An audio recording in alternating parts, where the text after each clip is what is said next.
جبت كيس السيليكون، حطيت كوبين حليب، الكوب الثاني خلطت فيه الخميرة عشان ما تتعبني وعلى طول تطلع. ملعقة شاي صغيرة خميرة عشان ما ينتفخ كثير مرة.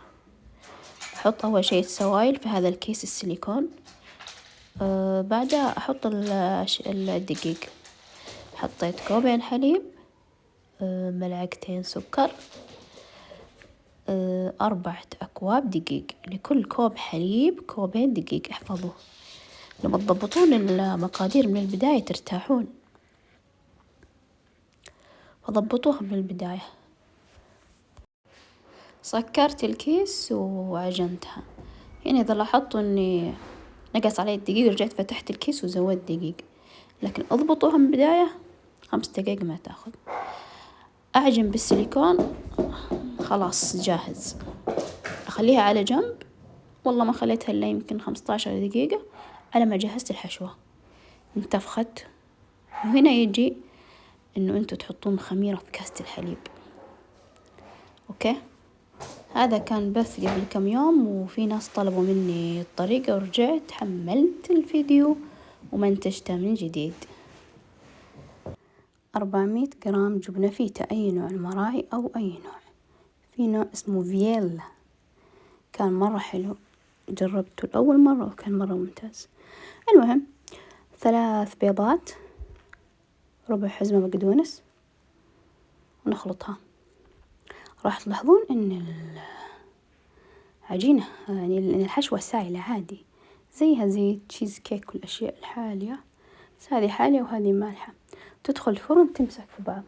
وبالنسبة اللي يقولون طعم بيض ما بيض، ترى البيض يختفي تماما مع البقدونس والجبنة، نفس اللي تشترونها، بس هم يسوونها كبيرة وأنا أسويها صغيرة. أوكي، العجينة اختمرت، دهنت يدي بزيت ونزلتها من كيس السيليكون. اللي حلو في كيس السيليكون إنه ما يلزق فيه، مو زي الكيس العادي. وإذا زادت عليك كمية حطها في الثلاجة وحفظها لثاني يوم أو الفريزر، ما راح تلزق. المهم نفرد.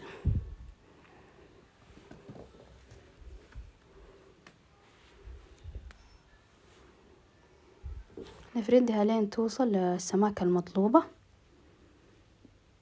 نص سنتي. أوكي،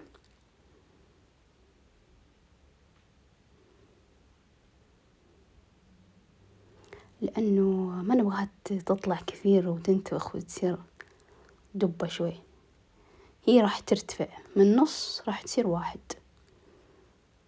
هي أصلا تتسوى بالمخابز، طبعا تتسوى كبيرة. أنا سويتها صغيرة يعني عشان تكون مناسبة للتقديمات والزيارات.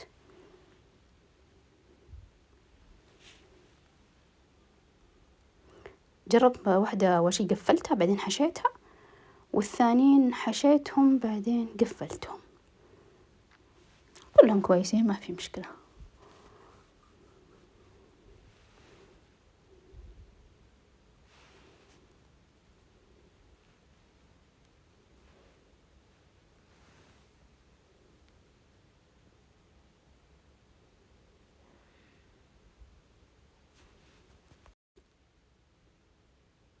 دخلناها بالفرن، كملنا الباقي.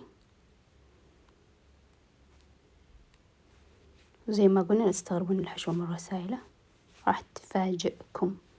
من الفرن دهنتها بزبدة، تعطيها تراوة ونكهة وكذا، تخليها تلمع.